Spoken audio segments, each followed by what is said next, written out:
Sir പത്മരാജനെ കുറിച്ചും B R പ്രസാദിനെ കുറിച്ചും ഒക്കെ സംസാരിക്കുമ്പോൾ പ്രത്യേകിച്ച് പാട്ട് വർത്താനങ്ങൾ സംസാരിക്കുന്ന സമയത്ത് ഞാൻ വിചാരിച്ചതാ സാറിനെ ഒന്ന് കാണണമെന്നുള്ളത്. പത്മരാജൻ സാറിനെ കുറിച്ച് പറയുമ്പോൾ പവിഴം പോൽ പവിഴാധരം പോൽ എന്ന് പറയുന്ന പാട്ടാണ് സാറിന്റെ സിനിമകളിലെ ഏറ്റവും OMV ഗ്രൂപ്പ് എഴുതിയ പാട്ടാണ്. എനിക്ക് ഭയങ്കര ഇഷ്ടമുള്ളൊരു പാട്ടാണ്. ശരിക്കും ആ പാട്ടിനെ കുറിച്ച് നമുക്ക് സംസാരിച്ചു തുടങ്ങാനാണ് വിചാരിക്കുന്നത്. ആദ്യം മാത്രമേ ചോദ്യം ഉണ്ടാവുള്ളൂ, പിന്നെ എല്ലാ ഉത്തരങ്ങളായിരിക്കും. OMV ഗ്രൂപ്പ് സാറിന്റെ ശിഷ്യനായിരുന്നു പത്മരാജൻ എന്നറിയാമല്ലോ. ആയിരുന്നു അദ്ദേഹം യൂണിവേഴ്സിറ്റി പഠിപ്പിച്ചിരുന്നു. അവിടെ ഒരു കഥയുണ്ട്. പത്മരാജൻ സാർ ആദ്യമായി എഴുത്തുകാരനാകുന്നത് തന്നെ അങ്ങനെ ഒരു കഥയിൽ നിന്നാണ്. പത്മരാജൻ അവിടെ ഡിഗ്രി പഠനത്തിന് ചെല്ലുന്നു, കോളേജ് മാഗസിൻ ഇറങ്ങുന്നു. അപ്പോൾ അദ്ദേഹം സ്വാഭാവികമായും ഒരു മുഖ്യധാരയിൽ വരുന്ന ഒരാളല്ല. അദ്ദേഹം വളരെ ക്ലാസ്സിൻ്റെ പിന്നിൽ ഒതുങ്ങിയിരുന്ന് ഇംഗ്ലീഷ് നോവലുകളൊക്കെ വായിച്ച് അങ്ങനെ ഇരിക്കുന്ന ഒരാളാണ്. കോളേജിലെ രാഷ്ട്രീയമായോ അല്ലെങ്കിൽ കോളേജിലെ പൊതുപരിപാടികളുമായിട്ടൊന്നും പത്മരാജൻ സാറിന് വലിയ ബന്ധമില്ല, അല്ലെങ്കിൽ അന്നത്തെ പത്മരാജന് ബന്ധമില്ല. പക്ഷേ ഇത് ഞങ്ങളുടെ പാർട്ടിക്കാരനല്ല, ഇത് മറ്റേ പാർട്ടിക്കാരനാണ് ഇവൻ എന്ന് ചില നേതാക്കന്മാർക്ക് തോന്നുകയും പത്മരാജൻ സാറ് ഒരു കഥ എഴുതി, ആദ്യമായൊരു കഥ എഴുതി. ഈ കഥ അന്ന് സ്റ്റാഫ് എഡിറ്ററായിട്ടിരുന്നത് ONV സാറാണ്. അദ്ദേഹത്തെ കയ്യിൽ കൊണ്ട് കൊടുത്തു.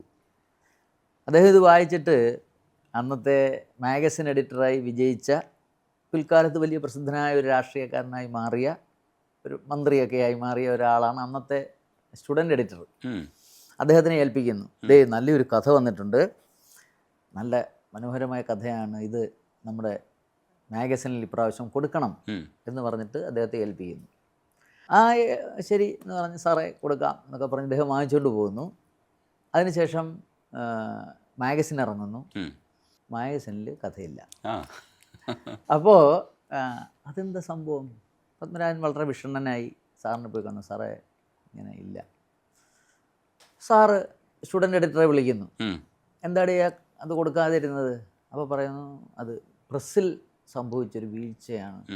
സ്വാഭാവികമായിട്ടും നമ്മൾ സാറിന് പറയാറുള്ളതാണ്. അപ്പോൾ അങ്ങനെ സാറ് വിശ്വസിക്കുന്നു. പത്മരാജൻ ഒരു 3-4 ദിവസം കഴിഞ്ഞപ്പോൾ അദ്ദേഹം ചെന്നിട്ട് പറയും, സാറേ കഥയോ വന്നില്ല, എന്നാൽ ഞാൻ എഴുതി തന്നത് ഇങ്ങനെ തന്നാലേ ഞാൻ വേറെ എവിടെയെങ്കിലും കൊടുക്കാം എന്നുള്ള അർത്ഥത്തിൽ അദ്ദേഹം തിരിച്ചു ചോദിക്കുന്നു. അപ്പോൾ സാർ പറഞ്ഞതിനെന്താ, അയാളുടെ കയ്യിൽ നിന്ന് വാങ്ങിച്ചു തരാം, എഡിറ്ററുടെ കയ്യിൽ നിന്ന് വാങ്ങിച്ചു തരാം എന്ന് പറഞ്ഞ് അദ്ദേഹത്തെ വിളിക്കുന്ന. ആ കഥ ഞാൻ കൊടുക്കണം കേട്ടോ. കഥ അദ്ദേഹം വലിച്ചു കയറി കളഞ്ഞു. ഇവൻ മറ്റവൻ്റെ ആളാണ് എന്ന് വിചാരിച്ച് വലിച്ചു കയറി കളഞ്ഞു. എന്ത് ചെയ്യും? അവസാനം ഒരാഴ്ച പുള്ളി ക്ലാസ്സിൽ വരാതെ അല്ലെ സാറിനെ വെട്ടപ്പെടാതൊക്കെ നടന്നു. അത് കഴിഞ്ഞ് സാറ് രക്ഷയില്ല, സാറിനെ കണ്ടു. സാറെ കീറിപ്പോയി. താൻ എന്ത് സ്റ്റുഡൻ്റ് എഡിറ്ററോട്, കഴിവുള്ളവനെ പ്രോത്സാഹിപ്പിക്കുകയല്ലേ, രാഷ്ട്രീയമാണോ നോക്കേണ്ടത്? നല്ലൊരു കഥ ഇത് കൊടുക്കണമെന്ന് പറഞ്ഞ് ഞാൻ തന്നിട്ട് താനത് കൊടുക്കുകയല്ലേ ചെയ്യേണ്ടത്? ഇഷ്ടംപോലെ വഴക്ക് പറഞ്ഞു. പത്മരാജനോട് കാര്യം പറഞ്ഞു.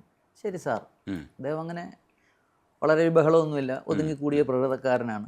ഡിഗ്രി കഴിഞ്ഞു, ഇതെല്ലാം പിരിഞ്ഞു. ഈ രാഷ്ട്രീയക്കാരനായ ഇദ്ദേഹം 19 വയസ്സ് മറ്റോ ഉണ്ട്. ആ സമയത്ത് കൗമുദി വാരിക വരുന്നു. എഡിറ്ററുടെ പേര് പറഞ്ഞില്ല സാർ. അത് ഞാൻ പറയും, അതിനാണ് ഈ സസ്പെൻസ്. ഇദ്ദേഹം യാദൃച്ഛികമായി നോക്കുമ്പോൾ മലയാളത്തിനൊരു ഭാവി വാഗ്ദാനം എന്ന നിലയിൽ ഇതാ ഒരു പുതിയ കഥാകൃത്ത് ഉണ്ടായിരിക്കുന്നു എന്ന് K. ബാലകൃഷ്ണൻ്റെ കുറിപ്പോടുകൂടി കഥ വന്നിരിക്കുക. കഥ ലോല മിൽഫോർഡ് എന്ന അമേരിക്കൻ പെൺകിടാവ് എന്നാണ് കഥയുടെ പേര്. അപ്പോൾ അദ്ദേഹം വായിച്ചു നോക്കി. പത്മരാജൻ, എടാ ഈ കഥയാണല്ലോ ഇവൻ അന്ന് എഴുതി തന്നത്. അങ്ങനെ നടന്നു. പത്മരാജൻ ആകാശവാണി ജോലി കിട്ടി, അങ്ങനെ പോയി. വർഷങ്ങൾ കഴിഞ്ഞു.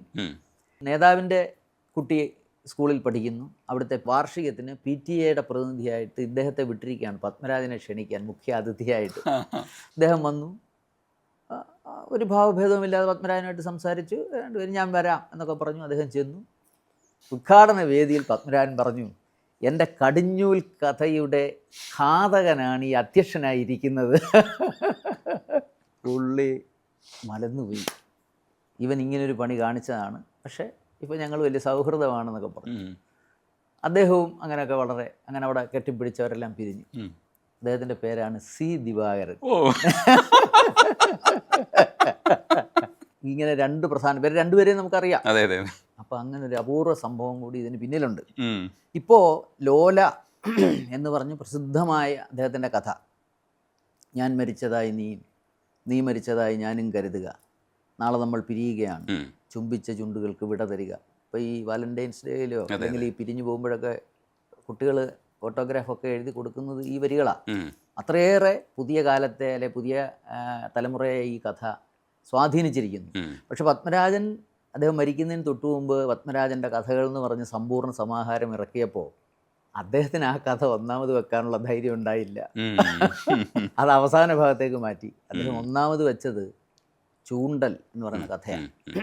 ആ കഥ വന്നതോടുകൂടിയാണ് പത്മരാജൻ എന്ന എഴുത്തുകാരനെ ലോകമറിയുന്നത്. അത് മാതൃഭൂമി ആഴ്ചപ്പതിപ്പിലായിരുന്നു. ആ കഥ കൊടുത്തത് സാക്ഷാൽ MT വാസുദേവൻ നായരായിരുന്നു. അപ്പോൾ അങ്ങനെ ഒരുപാട് യാദൃച്ഛികതകൾ പത്മരാജനുമായി ബന്ധപ്പെട്ടുണ്ട്. നമ്മളിപ്പോൾ ഈ സംസാരിക്കുന്നത് പോലും ഒരു പത്മരാജൻ ദിവസത്തിലാണ്, പത്മരാജൻ ഓർമ്മ ദിവസമാണെന്ന്. അപ്പോൾ അങ്ങനെ ഒരുപാട് പ്രത്യേകത എൻ്റെ ജീവിതത്തിലും അദ്ദേഹത്തിൻ്റെ ഒരുപാട് അദൃശ്യമായ അനുഗ്രഹങ്ങൾ ഉണ്ടായിട്ടുണ്ട്. ഞാൻ ഇങ്ങനെ പല ജോലികൾ ചെയ്ത് പോയി 2000 രജിസ്റ്റർ ചെയ്തതാണ് PhD.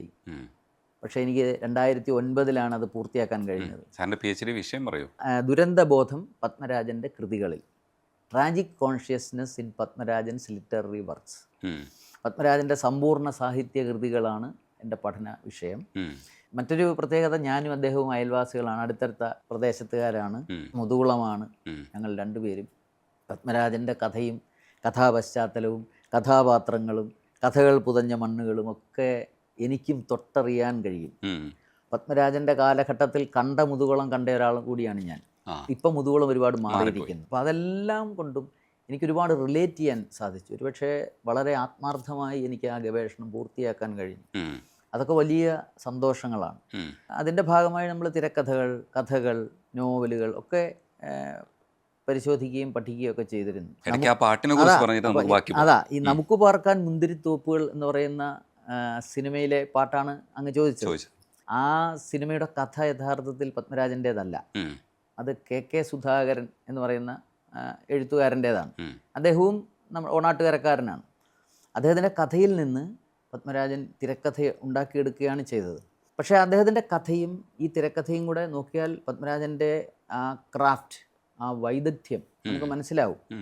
ഈ സോളമൻ എന്ന് പറയുന്ന കഥാപാത്രമല്ല കഥയിൽ നായകൻ, പ്രധാന കഥാപാത്രമാകുന്നത്. അതിനെ എത്ര ഗംഭീരമായിട്ടാണ് പത്മരാജൻ മാറ്റിയെടുത്തിരിക്കുന്നത്. സോളമനെ നായകനാക്കിക്കൊണ്ടാണ് സിനിമ വന്നിരിക്കുന്നത്. മൗലികമായ ഒരു കഥ പോലെ തന്നെ അദ്ദേഹം ഈ തിരക്കഥയിൽ വിസ്മയങ്ങൾ ഉണ്ടാക്കിയാണ് ഈ സിനിമ വരുന്നത്. വളരെ പ്രധാനപ്പെട്ടൊരു പാട്ടാണ് ഇത്. ഒരു പ്രധാന സന്ദർഭത്തിൽ വരുന്നൊരു പാട്ടാണ്. രചനയുടെ സൗന്ദര്യം എന്ന് പറഞ്ഞാൽ ഞാൻ വിശദീകരിക്കേണ്ട കാര്യമില്ല. ONV സാറിൻ്റെ മനോഹരമായ പാട്ടാണ്. ജോൺസൺ മാസ്റ്ററുടെ മനോഹരമായ സംഗീതം, ഒരു അലൗകിക സംഗീതമാണ്. അദ്ദേഹത്തിൻ്റെ ഞവരക്കൽ തറവാട്ടിനുള്ളിൽ നിന്നുകൊണ്ട് ഈ പാട്ട് പൊതുസമൂഹത്തിന് വേണ്ടി പാടാനുള്ളൊരു ഭാഗ്യം എനിക്ക് കിട്ടി. അതൊക്കെ ഒരു വളരെ വലിയ വളരെ വലിയൊരു സന്തോഷമാണ്. അദ്ദേഹത്തിൻ്റെ ആ നാലുകെട്ടിന് ചുറ്റും ഇങ്ങനെ അദ്ദേഹത്തിൻ്റെ ജ്യേഷ്ഠനും സുഹൃത്തുക്കളും ബന്ധുക്കളും എൻ്റെ സ്റ്റുഡൻസ് കുട്ടികളും ഒക്കെ ഇരുന്നുകൊണ്ട് ഈ പാട്ട് പാടാനുള്ള അങ്ങനെയൊക്കെയുള്ള ഒരു വലിയ ഭാഗ്യം. പാടണം. ഇവിടെ ആര് വന്നാലും ഞങ്ങൾ പാടിക്കും. പാടുപെടുന്ന പഠിച്ചേ ഞങ്ങൾ വിടുകയുള്ളൂ. സാറ് പാട്ട് പഠിച്ചിട്ടുണ്ടല്ലോ കാലം. മാതളങ്ങൾ തളിർച്ചൂടിയില്ലേ, കതിർപ്പാൽമണികൾ കനവാർന്നതില്ലേ, മതകൂജനമാർന്നിണപ്രാക്കളില്ലേ, പുതുവേളകളിൽ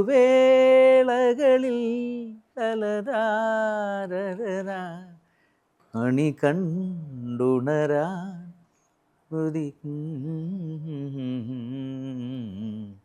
പവിഴം പോൽ പവിഴാധരം പോൽ പനിനീർ പൊന്മുകുളം പോൽ.